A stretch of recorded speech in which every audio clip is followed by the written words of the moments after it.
And I still remember, from this shul. I mean, these were the real things. These were, how during Yom Kippur, I was bored. I was so bored. I was like, if you can imagine boredom that you can cut with a knife. It was so densely boring. There was an aquarium there that I would spend hours in front of.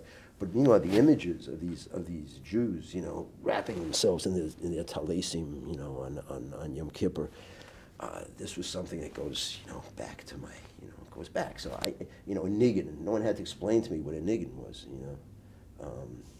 and of course Yiddish everywhere, although I didn't understand the word. So that's the kind of thing. And all their friends were just like them. They were Polish-speaking Jews who had survived in hiding.